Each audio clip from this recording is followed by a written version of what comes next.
Hello, good morning to the folks that are west of the Mississippi. Good day to folks who are in the Central Time Zone, and good afternoon to the folks who are on the East Coast. Good day to anybody else who is joining us from around the world. I apologize for a little bit of a delay here in getting this started.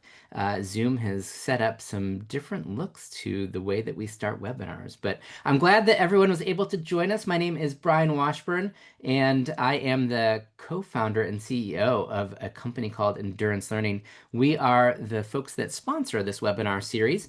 If for some reason you are not connected with me on LinkedIn, I'd love to connect. There is a QR code on the screen where you'll be able to be taken right to my LinkedIn page and we can connect there. If you ever want to talk about training activities or just nerd out about training in general, I'm always happy to connect via LinkedIn or virtual coffee. And as we get going here, today we're talking about boring activities not on my watch. A month from now, we'll be actually doing a sequel to this called Boring Trainers Not in My Organization, which is a sort of train the trainer crash course in terms of how do we get our subject matter experts to embrace some of these activities that we're going to be talking about today. So there is a QR code on the screen if you want to just take your camera out and test that out and see if that QR code is even working. That would be fantastic. I see that people are saying hello in the chat, and I would love for folks to be able to just kind of jump in there, share your name and your location, where you're from. Hello to the folks in DC, Northwest Arkansas, Texas, North Carolina, Silver Spring, Maryland, Nairobi, Kenya. And we have folks from across the country and around the world. I love it.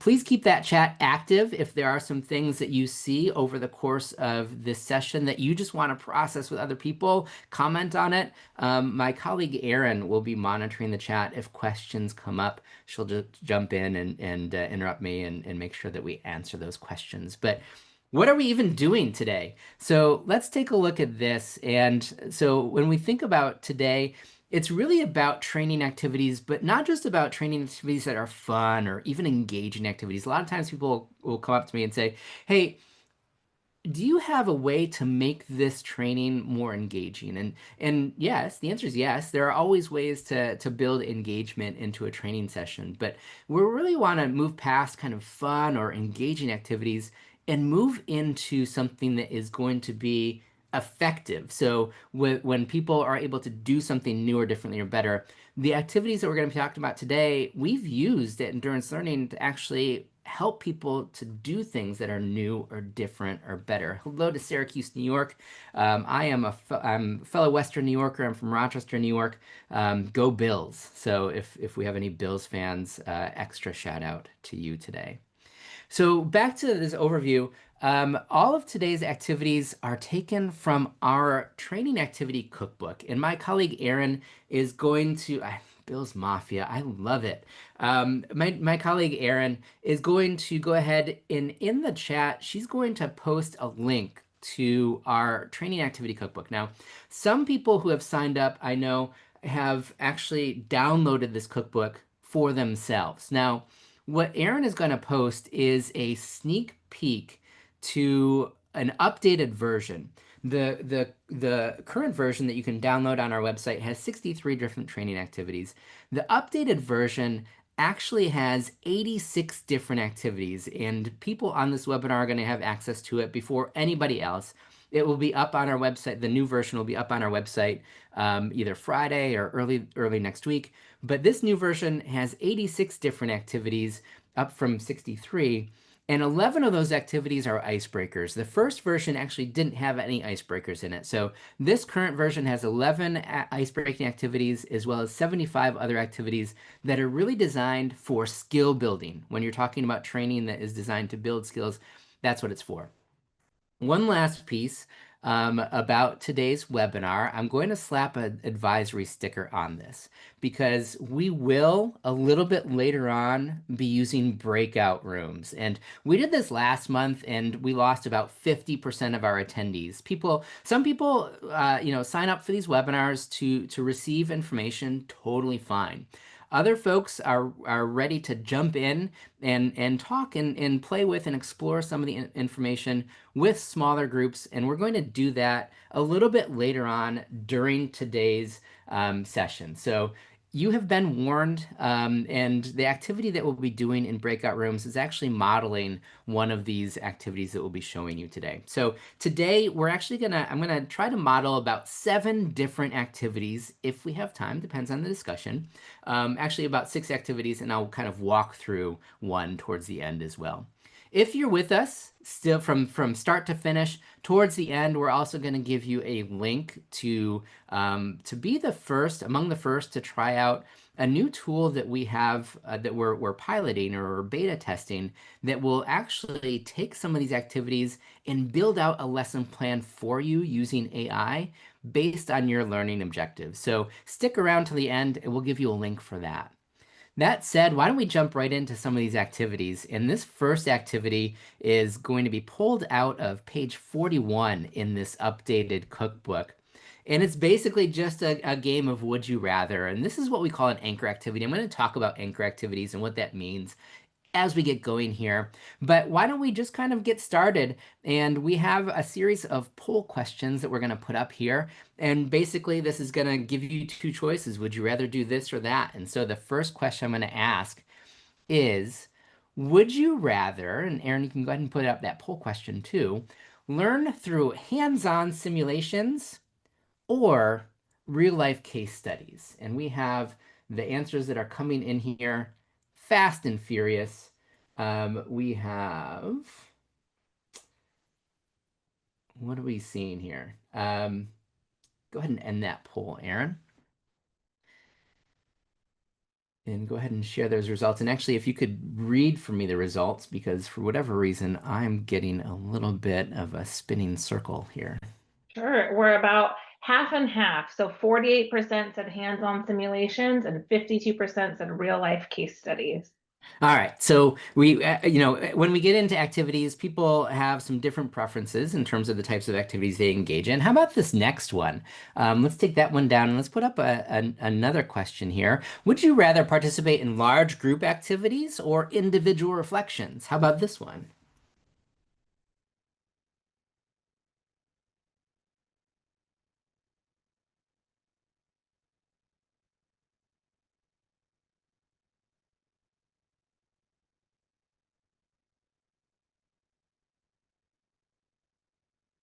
And what are we seeing up there, Aaron? I'm going to end it and I'll share. This is also pretty mixed, Brian. So 53% said they'd rather participate in large group activities and 47% said individual reflection. The group is split half and half. All right. So I'm going to be curious about this next one because here we start. I have some assumptions in terms of how this next one might split up.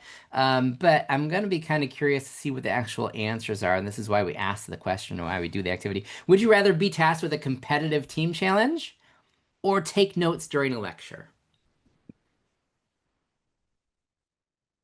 And the answers are flying in.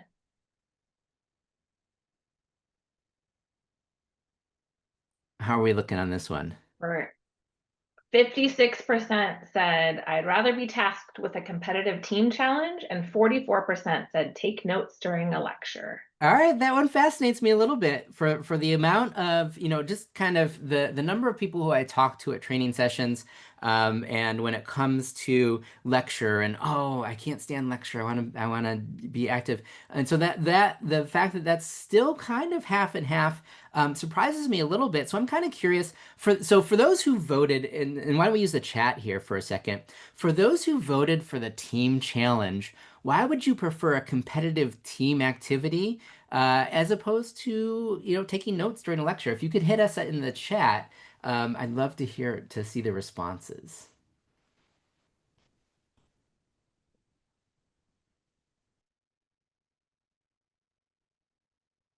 Well, it looks like we lost Brian.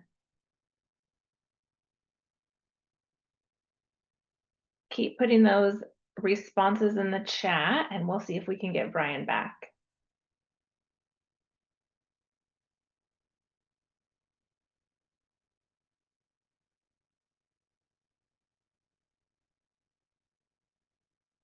All right, so there's a lot of responses here in the chat. I'm seeing a lot of responses. Of course, we won't be able to read them all, but someone says, I learn better while doing. I hate note taking.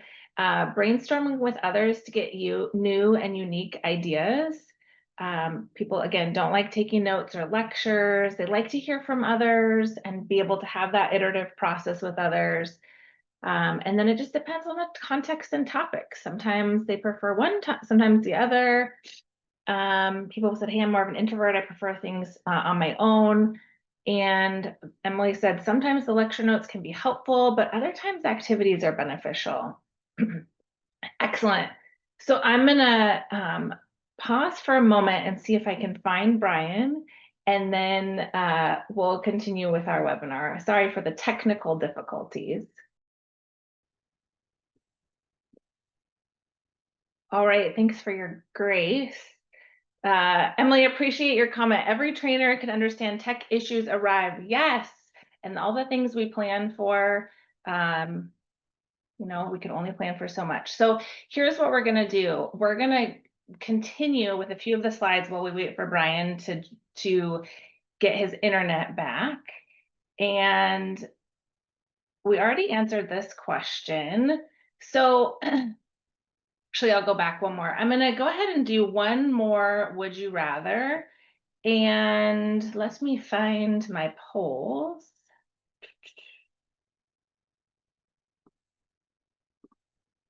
And we'll ask this, would you rather?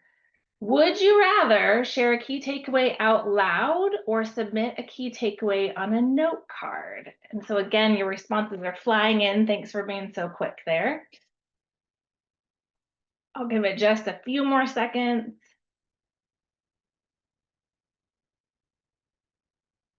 And we're pretty split here. I'll share these results. Again, pretty interesting. We're at like a 60-40 split. So 43% of you said, hey, I'd rather share a key takeaway out loud.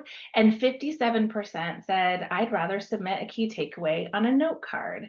So for those of you who said whatever you said, either of those choices, for sharing out loud, why? Why would you rather share out loud? Could you go ahead and put those answers for us in the chat?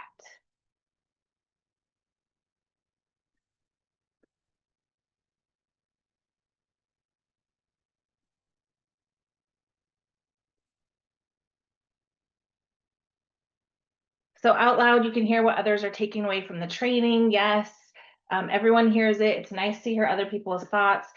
For myself, I am often a verbal processor. So being able to talk things out loud, I'm able to think as I'm talking, and I form, maybe my thought at the beginning is a little different than the end. Let's hear from the rest of you. For those of you who chose the note card, I'd rather share my thoughts on a note card. Tell us more of why.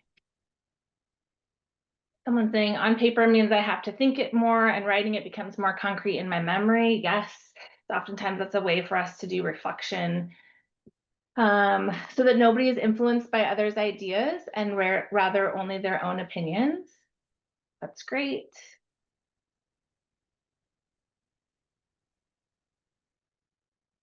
And more reflective.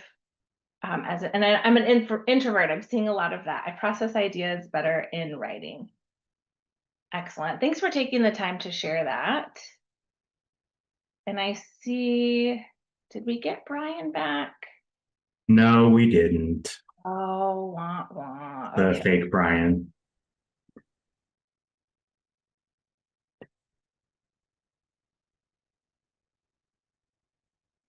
Do you want to wait for him, Tim? No, his computer crashed. So we assumed it was an internet issue. It is not. We've got a photo we could share of him looking panicked in front of a rebooting computer. But he's an experienced trainer and he will be back. But I think if we want to keep going as best we can, and then he'll jump back in pretty soon. Great. So I'm going to share an example, a photo actually from an activity that Brian ran, and I have the pleasure of being there, so I can speak to this from experience. But when we have an opportunity to share things out loud, there's benefits to both, right? So as people said, when we can write something down, we have a moment to reflect, we're not influencing others' ideas. But at the same time, when we have an opportunity to share something out loud, we get a chance to learn from each other and go back and forth in those experiences, sometimes iterate from each other, sometimes process our own ideas as well. Someone said, I was recently on a webinar where they used a text polling technique where learners could post gains, gives. That's a powerful tool. Excellent. And yes, gotta love tech problems. Let's see. I think the next slide, we're going to talk through the next activity. And I kind of want to wait for Brian to talk us through that one with the lightning talk. So I'm going to pause us while hopefully Brian comes back ASAP.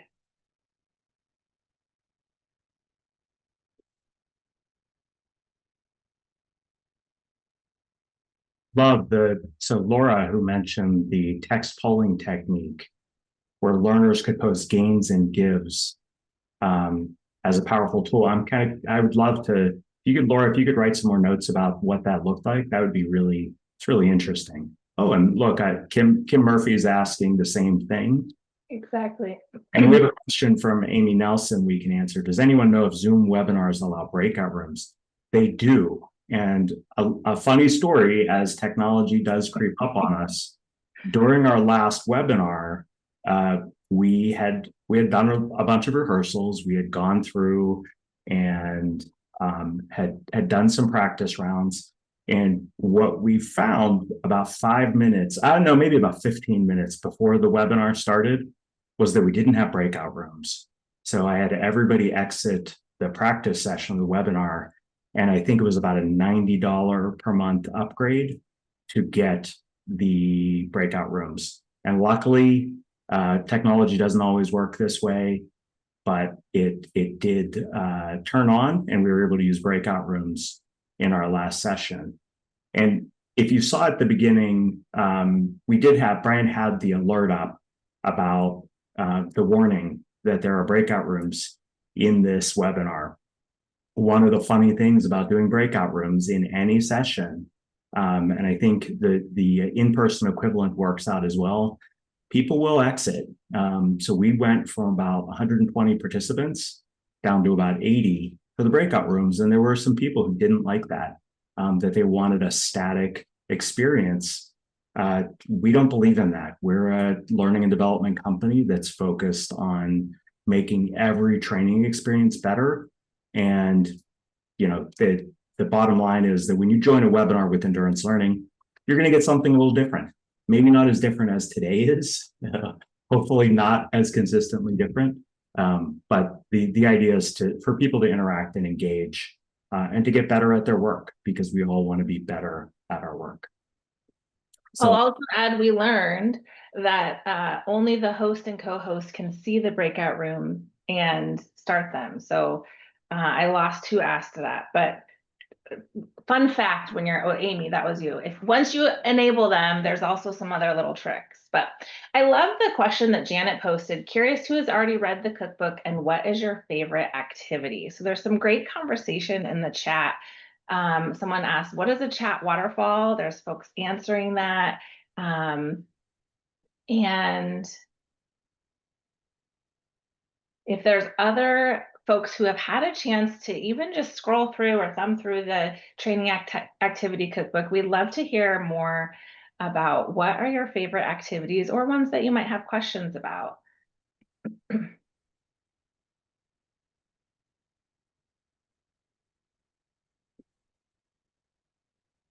Lillian is echoing our warning. I've started to make sure all my training descriptions start with saying there's an active breakout room required.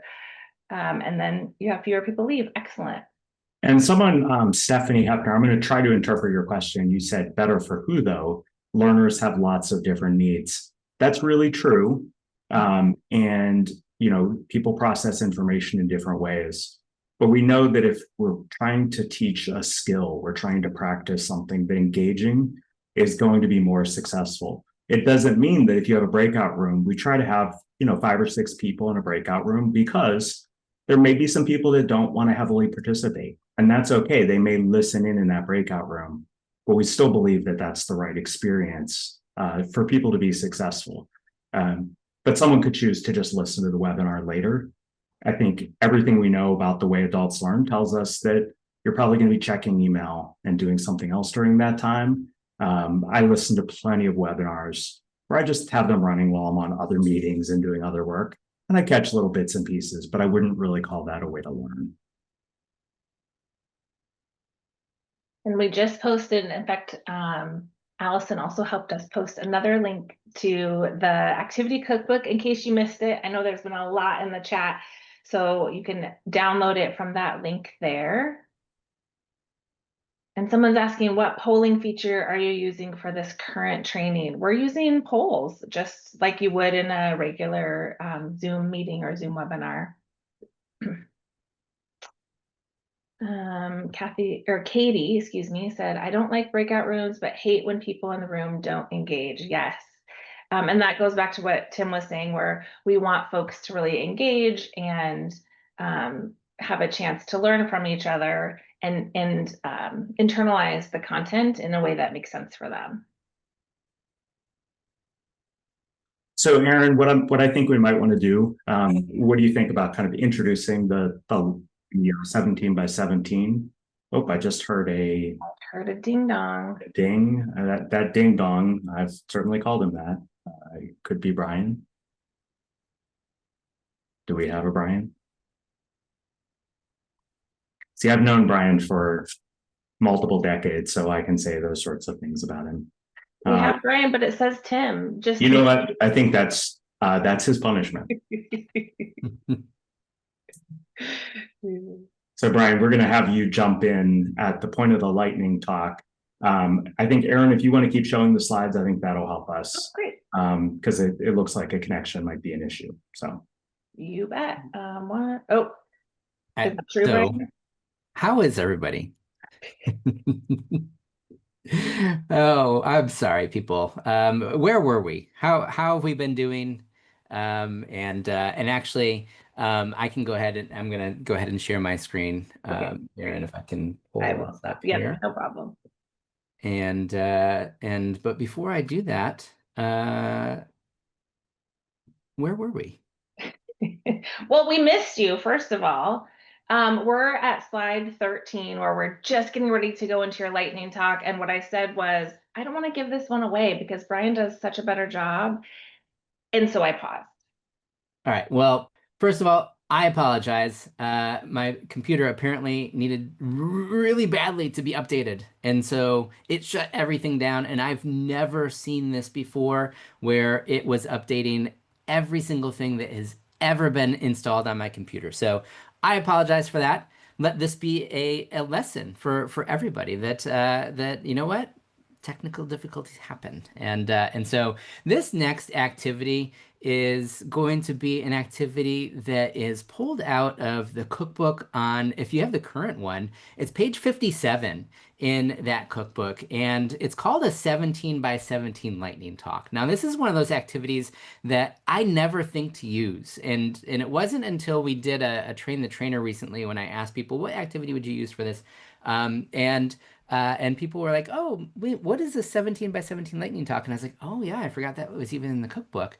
So this is an activity, if you have like content that you want to share and tell a story about, but you have lots of other things you need to get to too, this is a good way to keep everything tight and in a box. And the way this works is you set up 17 slides, and each slide is set to auto advance after 17 seconds. And so what's going to happen, and I'm going to model this for you, is there's going to be this is one of those things where you can't just kind of wing it. You have to be prepared for this a little bit because the 17 seconds, it's unforgiving. You're going to see this is hands-free. The slides are set to auto advance. And so if I don't get through everything in 17 seconds, it doesn't matter. The slide's going forward anyway. I'm just going to model this talking a little bit about training activities and this cookbook in general. But as I do this, I'd love for you to be listening to me, but also I want you to be thinking about, I wonder how this could fit in one of my training sessions. Like, is there something that I need to talk to, but I can't go on too long, or I don't want people to go on too long about this because we have activities or we have other things to get to. So here we go. And I'll give you a warning that this is really a difficult style to get participation in, but right from the start in that first slide, I'm going to ask for some participation in the chat box. So don't let me down. Go ahead and throw some things into that chat box. It's really a yes or no question. So let's go ahead and get started. And these next 17 slides are set to auto advance. And so here we go. So when it comes to training activities, I'd love for you to type yes or no into that chat box if you have go-to activities that you fall back on time and time again. And I'm just seeing yes across the board. I see one person said no, and I wonder if they're just trying to be funny. But so go-to activities, I have lots. One of my go-to opening activities is called Think of a Time When. And so this is an activity where you ask people to think of a time when they did something, or think of their best experience or worst experience with the topic that's at hand.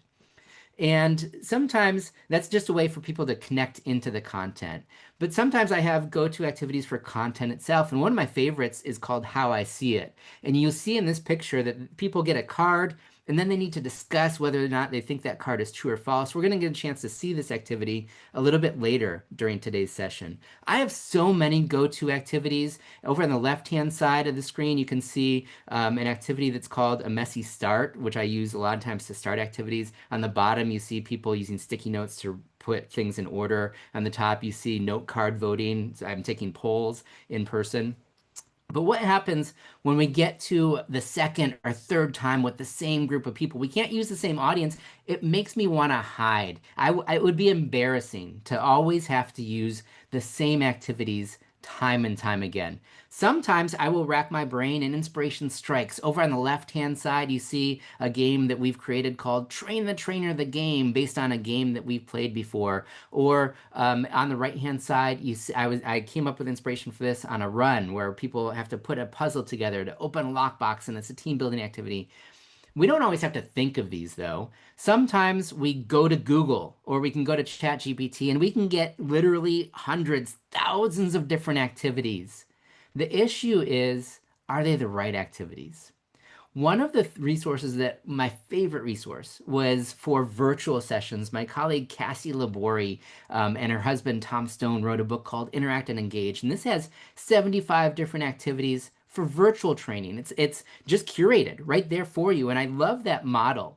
And so that's kind of what we had the inspiration for our cookbook. These are classroom activities all in one spot, and they're not any sort of activities. There's actually a rhyme and reason to these activities. And I'm going to talk about each of the steps that you'll see for these activities.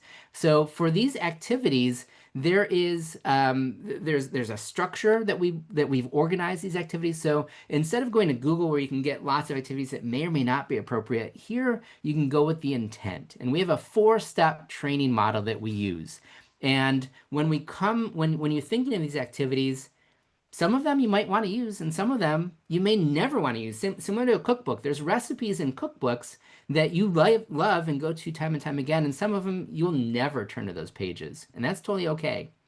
With our model, basically what we have is anchor content application feature use. The first set of activities are these anchor activities. How do we dip our toes into the waters of the content without overwhelming our learners first? And then once they're connected to the content, they can get into the information that you want to share, the new stuff, the new concepts that you want to introduce them to. And they'll have a way to kind of ground that in their own understanding. But these content activities, they don't have to just be lecture. There's lots of other thoughts and activities. Of course, then we need to go into, do our learners get it? And those are the application activities. There's probably more application activities than any other activities because there's lots of different contexts and objectives that we want to check to see whether or not people are getting it. We need the right activity for that. And finally, we need to remember that our learners are not going to memorize everything that we taught them during our training session. So we need some activities that help our learners carry this learning outside. These are the future use activities before we wrap things up. Now, when I do a train the trainer session, sometimes people ask, well, do I need to choose one activity from each of these categories in order to make a good training? And the answer is not necessarily. So these activities will fit together, but sometimes they overlap. Sometimes a content activity can also be an application activity.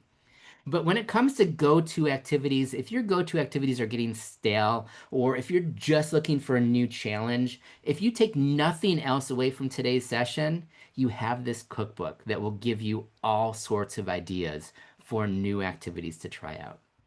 So that is the 17 by 17 lightning talk. And I just want to pause there before we go on to the next activity. I'd love to hear, is there a topic or is there content that you think this could be helpful for your own training? Go ahead and put that into the chat because I'm kind of curious how other people could use an activity like this to deliver content but not get bogged down into the details. The 17 by 17 format forces you to simplify things because if we have some concepts, sometimes we can drone on about it for a long time and our learners can get confused or lost in the details. So this really forces you to keep things tight. Um, so I'm just kind of taking a look at the chat. We could use this for safety training. When reviewing examples, activity would be great with step 2 training after the basic or base information has been given. Absolutely. Or sometimes it can be used to give some of the base information and then you can build upon it there as well. So I'm seeing all sorts of thoughts in there. I'm seeing people actually take a look at the table of contents and comment on some of the other activities as well. So why don't we get to another activity? And this next activity comes from page 55. I know that people are starting to explore this. And so if you've downloaded this, if you've opened it up, I'm going to have you take a look at a few different things in there. I'm going to post a question or a challenge, and then in your chat, I'm going to see if you can answer some of these questions. Now, this is a perfect example of how this is similar to a cookbook. So a cookbook, when you think of that metaphor, it's very apt here because in a cookbook, sometimes you have recipes and you don't always follow it to the letter of the law. And here, this activity on page 55 is a digital scavenger hunt. So we're asking people to find something on Google or YouTube or whatever it might be. Here, I'm just going to ask you to take a look at the cookbook. And if we were in person in the train the trainer session, I would have you actually just take out the physical copy of it. But here you have the digital copy of it. And I'm going to ask you to find some things. And so the first question that I have here is, on what page can you find a description of the 4-step design framework? So I talked in the 17 by 17 lightning talk about anchor, content, application, future use. Now there's some more information that's in there. Where would you find that? And Carrie Madden, Amy Nelson, I guess, was the first person and wrote a complete word, page 6. Yeah. So if you're looking for, so this isn't just a collection of activities. There's some more information about each of the activities and each of the steps that are in there. So page 6 gives you an overview, and then the introduction to each of the sections gives you a little bit more information. So that you'll find that on page 6. So just taking a look at the table of contents, what is one activity you could use to deliver content that you hadn't really thought about before? So is there an activity in there that you'd be able to kind of take a look at? And it's not an activity, it's specifically for content, for delivering content, as opposed to lecture or some other things. I'm kind of curious, what's an activity under the content section that you might be able to use to deliver content that you hadn't really thought about before? So we have the gallery walk, panel discussion, top 5 list. That's kind of a fun one. And there's another example of where you come into, it could be these are the top 5 important things to know about this, or these are the top 5 customer objections to this particular product. And it doesn't have to be 5, it could be 3, it could be 7, right? You can modify it as you get going here. Storytelling, panel discussion, speed dating. That one is always, different people find that entertaining or maybe controversial in terms of the name of that particular activity. If you wanted an application activity that could help you determine whether or not your learners could compare and contrast 2 concepts, which activity might you use? So if you wanted an application activity where people are taking a look at a couple of different concepts, comparing and contrasting, what activity might you use? So I'm seeing, what do we have here in the chat? I don't know where one idea ends and others begin. So the envelope questions. Venn diagram is definitely one of those where people can compare and contrast. Press release, and again, I'm not sure where if people are still responding to the previous one or the current one. So there's a Venn diagram activity where people can compare and contrast and kind of take a look at similarities and differences. There's a T-chart, small group discussion. So there's lots of different activities in there, and I just wanted to do that scavenger hunt real quick to show you an example of an activity where if we give people a resource, it's not enough oftentimes just to give them a resource and say, okay, go ahead and use this on your own or explore this on your own. Sometimes it's really helpful in the course of a training session to have people take a look at it and have something to do with it so they can start to explore some things. All right, let's go on to another activity. And this activity is where we're going to get into the breakout rooms. And I apologize for the technical difficulties. We might have to kind of shrink the amount of time that we put you into the breakout room a little bit here. But this is taken from page 52. This is one of my go-to activities. I mentioned it during the lightning talk. This is taken from page 52 of the cookbook.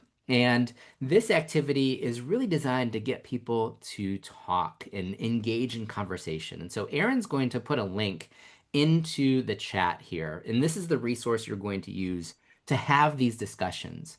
And what you're going to see on that link is a series of 6 different statements. Now, at your group, and that somebody's mentioning, I don't see a link for the cookbook. We'll put that back in towards the end as well.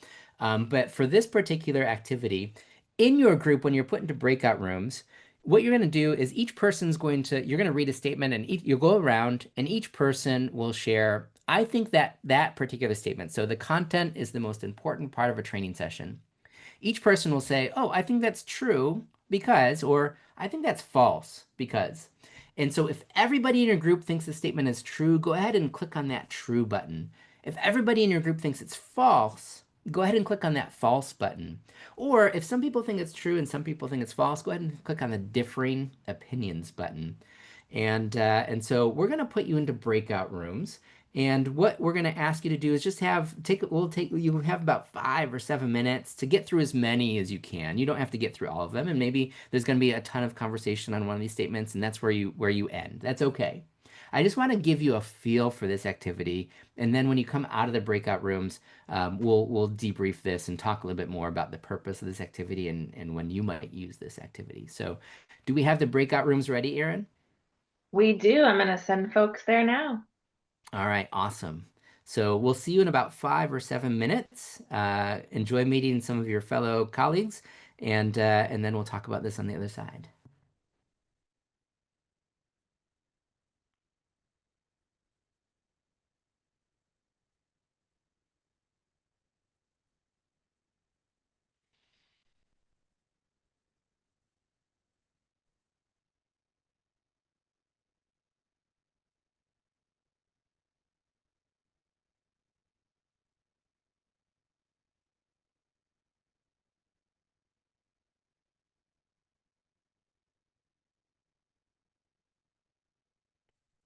And we can probably pause the recording a little bit. So why don't we pull everyone back, Aaron? I'm doing it now. Closing rooms.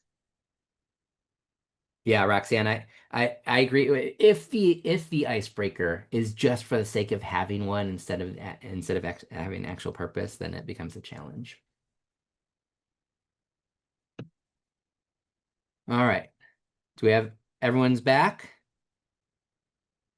All right, and thank you for the comment, Amy. So much fun. Love my group. We lost some people, but we had a lot of people stick around. So let's talk about actually, Aaron, if you wouldn't mind putting up the poll for how I see it, and I'm kind of curious just in terms of how people responded to each of these. So if you could just give your own individual response, was it true or false? Go ahead and respond in the poll, and that will give me an idea of maybe one or two that we can jump in and talk about before we hop ahead.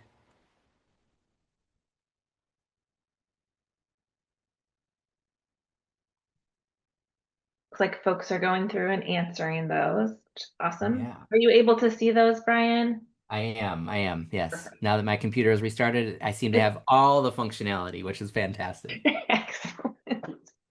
And again, as people are responding to the poll, shout out to Aaron and Tim for giving me a little bit of a break here. I appreciate that. All right, so it's interesting. So the ice-breaking activities are a waste of precious time. That one is overwhelmingly people are saying it's false. There's some people who are saying it's true. That one can get a little tricky. So subject matter experts aren't paid to be instructional designers. We have very close to 50-50 saying true or false. But why don't we just take a look at the first one? In the comments section, if you said the first one, content is the most important part of a training session. If you thought that was true, go ahead and write true and give me a sentence of why you think that's true. For the folks that said false, go ahead and write false and give me a sentence for why you think that's false. And as people are doing that, I want to talk just a little bit about this activity. So this is one of my go-tos. And one of the reasons why I love this activity so much is because whether people say it's true or false, or if people have differing opinions, I'm not as concerned about that as I am about the discussion that happens as a result of having to say true or false and stand by that opinion. Now, I've used this activity in organizational policies around sexual harassment before, and there actually is a true or false answer to some of those questions. I've used this activity in train the trainer sessions, similar to what you're seeing here. I've used this activity when I've designed sales trainings, or what was another? Oh, in racial and ethnic identity development sessions.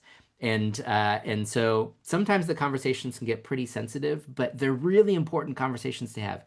The trick behind this activity is to create an absolute statement. All of these statements are absolute. So you have to either say, I agree with that or I don't agree with that. I think that's true or I think it's false. And here's why. A lot of times absolutes makes it kind of false because absolutes are really difficult unless it's a policy discussion, unless it's around things like sexual harassment or things like that. So I'm saying true and false here. True, you want to stay on the same content throughout your training. I'm saying false, content is part, but not necessarily the most important part. And I love all of these conversations. Now, the answer to this one is, well, it depends. And the answer to a lot of these is going to be, it depends. But the key to this activity is to listen to, well, it depends on what. And I've heard some people say, well, if it weren't for the content, then why are people even showing up? Other people have said the content is really driving the design, but when it comes to the actual most important part of training, it is, do people get it? Are they walking away with something new or differently or better? And so it's the delivery of that content that's most important. Now, again, a lot of these questions is it depends, but the key to this activity is the conversation that can happen as a result of it. I apologize for those technical difficulties. We're going to move on. I can't talk about each of these activities as much as I wanted to, but we're going to kind of move on to just a few other activities just to kind of show you. One other activity that I'm going to model for you, and just we'll do this real quick with one, is taken from page 77 in the cookbook. And this is a game called Elimination, and it's really based on the children's game Guess Who. And so you're going to get a series of clues here. And then what we're going to ask you to do is using a poll, we're going to ask you to start to eliminate some of the choices that you're going to see on the screen because they wouldn't actually be a good choice for the clue I'm giving you. And so we're just gonna kind of show you how this works, and then hopefully you get a feel for it. So if we could take out the how I see it polls and put up the first elimination clue. So what I'm going to ask you to do is which one of these should you eliminate? And I have up here via chat, but I've changed my mind. We're actually going to use a poll here. So I'm looking for a good way to present some technical information. So given what you know about any of these activities, which of these activities would you actually eliminate?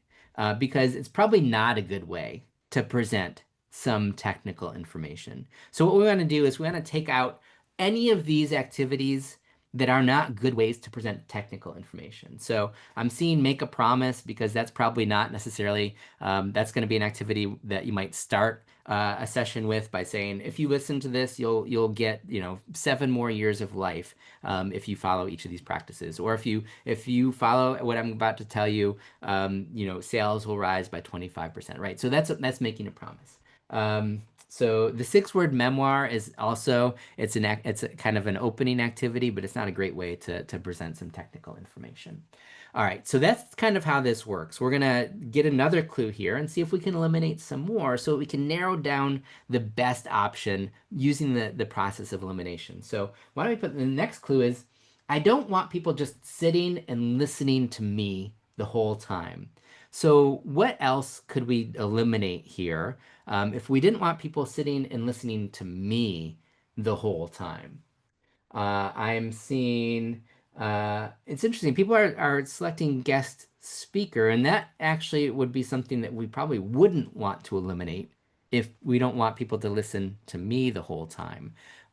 So the way this works and the reason it's called elimination is because we're eliminating some things here. So again, 6-word memoir, we might take out 1-word goal, we'd probably take out individual reflections, we'd probably take out.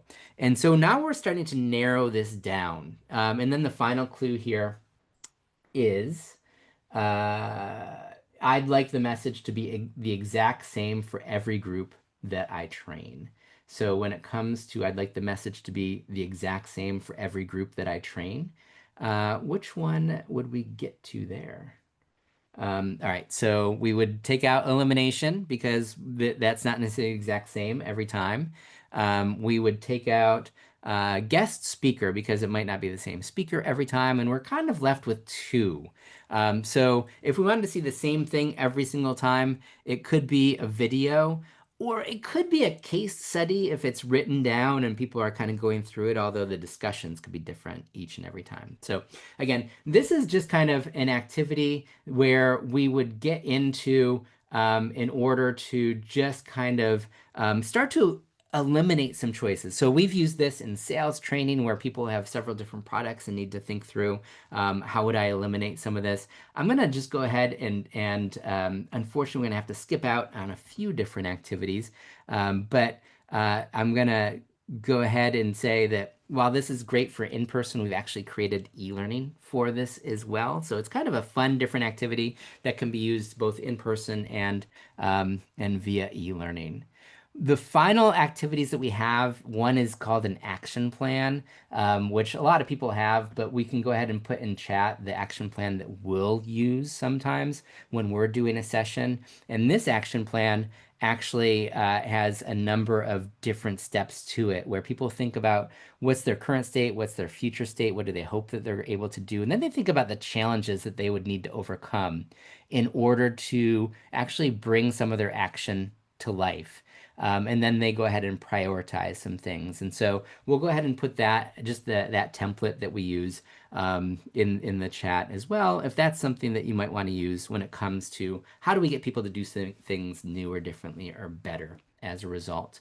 All right, the last thing I'm going to ask you to do is in the chat, just one word, right? So this is taken from page 106 in the cookbook. And as we wrap up, don't leave though. I have a few different announcements, including that promise that I made. If you stick around, I'll give you a QR code in order to sign up to test out a new technology that we're using AI to put these activities together. So in the chat, if you could just give me one thing that you learned or were reminded of today that you would like to use maybe in the next month or so. And this is just kind of when you put it out there in public, then it's out there, right? Then the chances are that maybe we're going to commit to that a little bit more. And I love that people are going beyond the one word. So you can use as many words as you want. I'm just kind of curious, what is one thing that you'd like to use in the next month or so? And this is an activity that I use oftentimes as an exit card, especially on a multi-day training. If, at the end of day 1, what's one key takeaway or whatever it might be. Keep those coming in. I'm going to make a few announcements here as we look to wrap up. One of the things, and I know that we had some technical difficulties, so I didn't get to spend as much time on things as I wanted to, but if you ever want to connect with me, have virtual coffee. There is a QR code right here that goes right to my calendar. And so please do reach out. I would love to nerd out over training design or training activities, or if you're thinking, oh, this was really interesting, I need somebody from the outside to come in and talk to my people. I've been saying the same thing, but maybe we need a prophet from another land to be respected by my organization. I'm always happy to have those conversations. Here we go. The next thing here, and this is where we're looking for some volunteers that can help us out. This is a product called Soapbox, and this has been around for a little bit, but we've just put AI into it, and we want to make sure that it is working right. And so the idea behind this tool is you go in and you give a few different inputs. What's your presentation? Is it going to be in person or virtual? How long is it going to be? And what are the learning objectives? And then this Soapbox tool using AI will generate a lesson plan for you using some of the activities probably that you've seen here, as well as some actual content that gets filled in for you. And the idea here is it's supposed to make your life a lot easier and put together these training programs a lot faster. Maybe get you maybe 90% of the way there when it comes to designing training. So if you're interested, please do scan that QR code, sign up. We'd love to have you join that beta. A few other things to keep in mind is that if you wanted to know more about a lot of these different things, there's a couple of different books that I've put out there. One's called What's Your Formula? It's based on a 51 element periodic table of learning elements. So it talks about lots of different things in the L&D field. And then we have Instructional Design on a Shoestring, which gives you some thoughts in terms of how do I put together a training program without wasting time or money. And then finally, I do want to mention once again that next month, hopefully my computer will be updated and we'll have a sequel to this called Boring Trainers Not in My Organization. Because it's one thing for us to embrace this, it's another thing for us to be able to bring this to the rest of our organization and want our organization to embrace this as well. So that'll be a little bit of a how do we put together a train the trainer course for our people at our organization. That's all I have for you today. Thank you so much for joining us. Thank you to Tim and Aaron for picking up as I needed to restart my computer. And until next time, happy training, everyone.